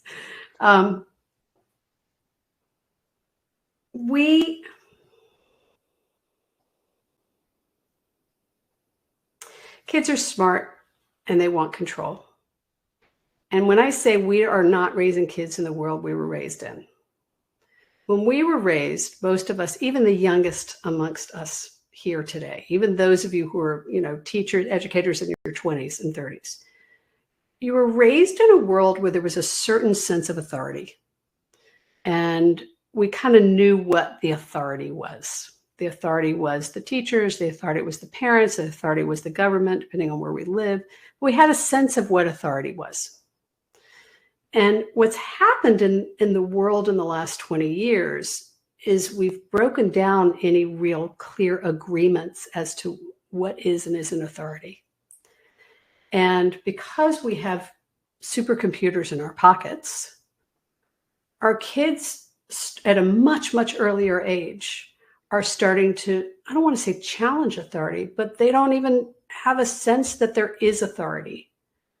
And so they're challenging parents, they're challenging teachers, they're challenging the systems because, they can find somebody else who's going to argue differently because they have access to so much information and so many authorities that there is no longer a sense and what a lot of us would have called a respect for authority. Well, that it doesn't really quite exist anymore in the same way because there really isn't authority. There are thousands of authorities and they can see 1,000 of them on TikTok and Instagram and yada, yada, yada. So that changes their sense of control and their relationship with control and with the immediate authorities in their life. And so I think it's it's turned a lot on its head. I mean, this is very philosophical and theoretical. It's an existential conversation we're having, right? I like those. Yeah. But I think it's important for us to recognize we are not raising kids who necessarily see the teachers or the police or the government officials or the parents as authority. And we can't change that. That's the reality of their world as long as they have these little rectangular screens in their hands. And I don't think we're changing that anytime soon. And so we really have to work with it instead of continuing to try to convince. And so this is where I'm starting from, is that in our work in the coach approach, this is why I think it's so important to teach these kinds of coaching skills to teachers and to parents. Because coaching is a collaborative problem solving. It's about helping people be in a conversation with themselves about what do they want and what's important for them and what's in their best interest. And as educators, we can no longer tell kids, we have to begin to enroll them. And so if you hear yourself using language that is convincing, you're likely in a kind of a power dynamic. If we're inviting, if we're encouraging, then you're in a more collaborative environment. And I know it seems counterintuitive because we're supposed to get them to do what they're supposed to do in school. But if we don't get them to want to do what they're supposed to do in school, they're not going to do it anyway. Or they're not going to do it well, or they're not going to learn from it. They might, we all know those kids who are, straight A students, but they're not so smart, right? Because they're not really thinking, they're just doing what's expected of them.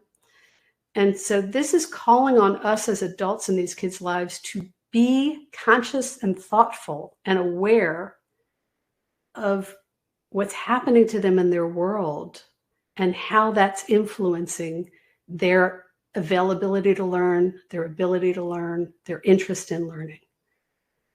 And it's shifted, and it shifted in all of our lifetime in dramatic ways that we haven't really gotten our heads around yet.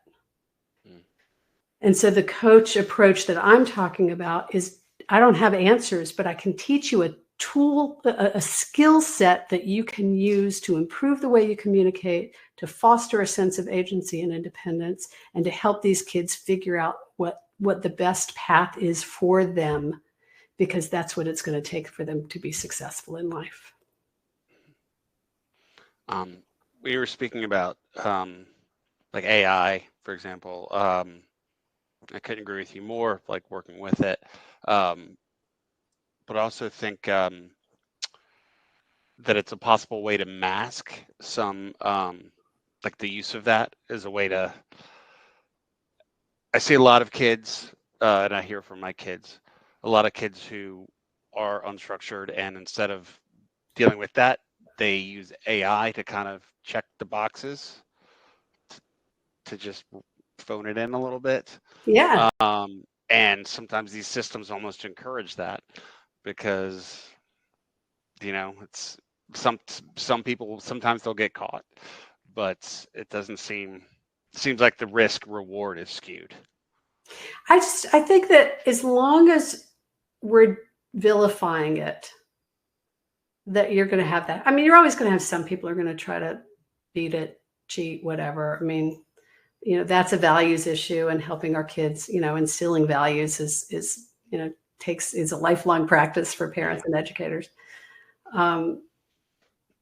But I think if it becomes part of the conversation, instead of, you can't do that, it's like, so how are you going to use AI to do this? Mm-hmm. How might you use AI as a way to help you with this project where you're still learning what you need to learn? What do you feel like you want to learn? What part can it do? Like understanding how to play to our strengths and how to outsource challenges. AI is going to outsource a lot. And there's a generation of, probably a 10-year generation of kids that are going to get really impacted because they're not going to be able to get jobs until we figure out where that human piece is, because AI is going to call upon us to be more human and to be better at being human.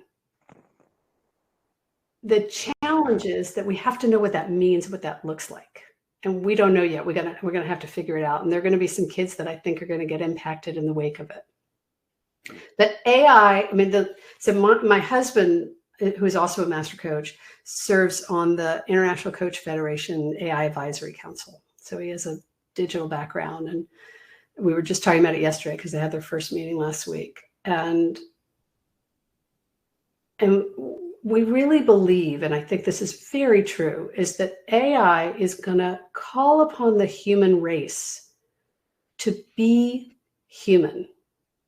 We're going to have to figure out what does it really mean to be human, because we have now people going to AI for therapy, for crying out loud. I mean, it's kind of crazy what people are using it for, because we haven't yet figured out where its lines are, right? Where its roles are, how it can really serve us and how it really can't.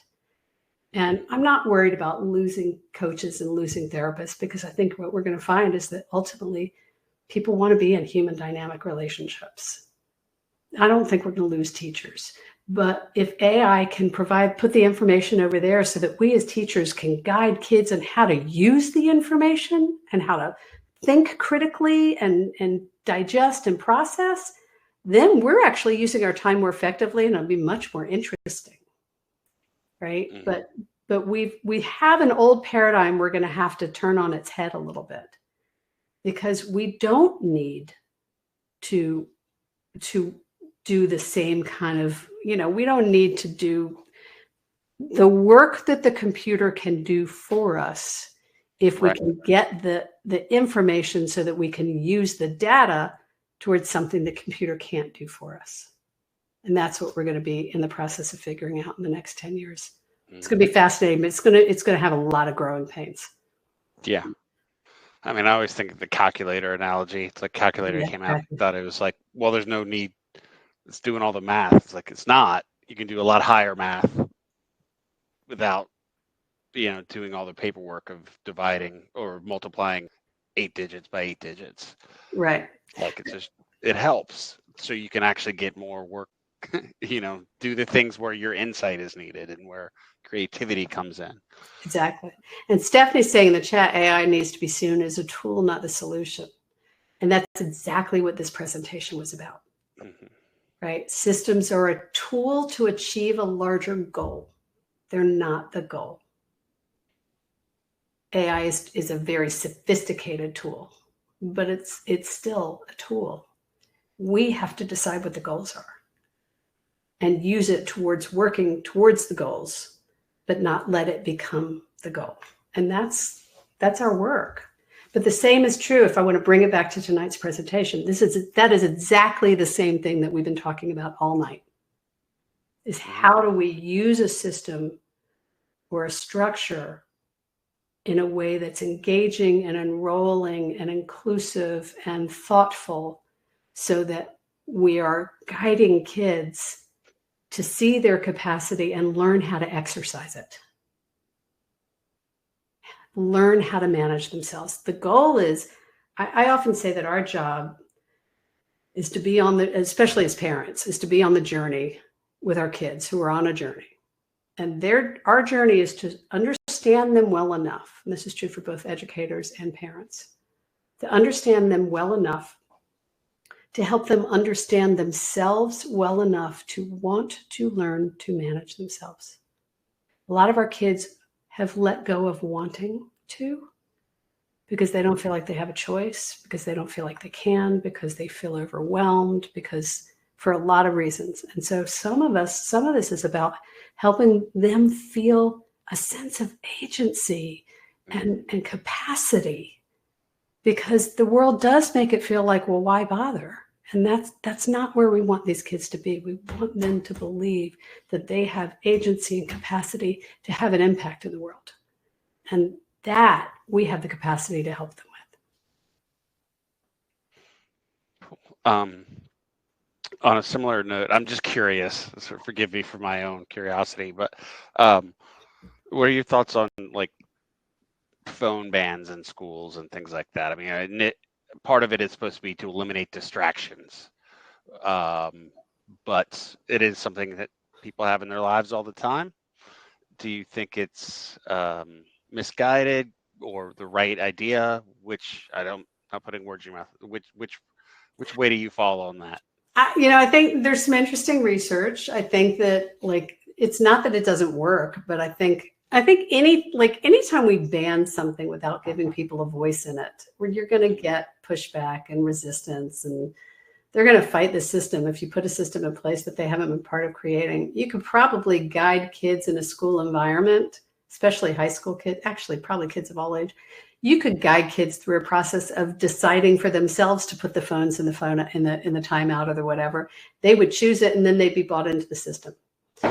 One of the, we didn't talk about this tonight, but one of the things I like to talk about is if we have a clear system in place that we've all agreed upon, ideally that we've collaboratively created, we know what's expected, we know what the consequences are if it's not hit, right? Then when our kids mess up, and they will mess up, we get to be on their team, and the system is the bad guy. If we impose the system, if we create something that they feel is unfair, unreasonable, punitive in any way, now we're the bad guys, and we're not on their team anymore. And we want to be side by side with them, figuring out how to manage their life, instead of standing there wagging a finger saying, see, you should have. And so it's not that I don't agree with the value of limiting technology in schools. I think it'd be great. I think it's the how we do that matters. And if we do that systematically, collaboratively, if we enroll kids in the process of it, it's going to be much more effective than if we impose it on them. Because if we impose it on them, it just gives them, it's no longer, if we impose it on them, then they can't take responsibility. They don't need to take responsibility, and they can blame us, whoever us is. It's their problem. Mm-hmm. But if they're involved in it, then it's our problem. And I think we miss the opportunity to do that very often. And that's part of what this process is about, is creating systems, is enrolling kids in their own success instead of dragging them kicking and screaming to their success.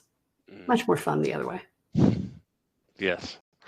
Okay, well, we are getting close to time here. So thank you for all that. I did want to ask if you have any parting words you'd like to everyone to leave everyone with, suggestions for further reading or next steps, something like that. Well, I think we've given you all some resources, a guide for some links and resources in your resource section. So there are definitely some stuff there. I'm going to put it in the chat. I really encourage you to download impactparents.com/MHA and get the parents guide. Or I'm not sure, it's a school guide. I don't think it's a parents guide. The parting words I want to leave you with is that what we like to say a lot is that the change you want for them starts with you. And it seems counterintuitive that if kids are the ones struggling, if the kids are the ones that are supposed to go to school, if the kids are the ones that are having a hard time, any of that, we should focus on them. And what we've learned is that when we focus on us as the adults in their environment, if we shift the focus from what we're doing to how we're being with them and in relationship with them, we create an environment for them that really helps them take ownership of their lives and helps them see their own capacity and their own success. And so whether it's, with us, with MHA, with wherever you are in the world, continuing to raise your own awareness, being here matters, right? It really, really matters. What you're doing makes a difference. And raising our own cognitive awareness of how we're being in relationship to these kids in this changing world, it's really important. And your role in relationship to these kids, whether they're neurotypical or neurodiverse, it really makes a difference. So stay the course, keep Keep getting up and going every day, even on the days where you feel like I can't do this anymore. Get the help, lean into support, find community that really nourishes you, whether it's for your role as a parent or your role as an educator. Ask for help, model asking for help, talk about it transparently, because we all need this right now. We all need to be in conversation with each other, and that will do more to model for our kids and set them up for success than almost anything we can do. It's how we're being that matters more right now. How we're being at being human is going to be more important than whatever it is we're doing. That's awesome. I love that. I love the idea that AI is going to make us be more human. It's a great way to look at it. Well, thank you so much, Lane. This is fantastic as always. And thanks everyone for joining us. And we hope to see you all again at another MHA Schools event. The next one will be on the October 20th/21st, depending on what part of the world you're in. And that'll be with Dr. Anastasia Ronis about supporting children and teens with intellectual disabilities. But thanks again, Lane, and thanks everyone. And we'll see you soon. Take care, everybody. Take care.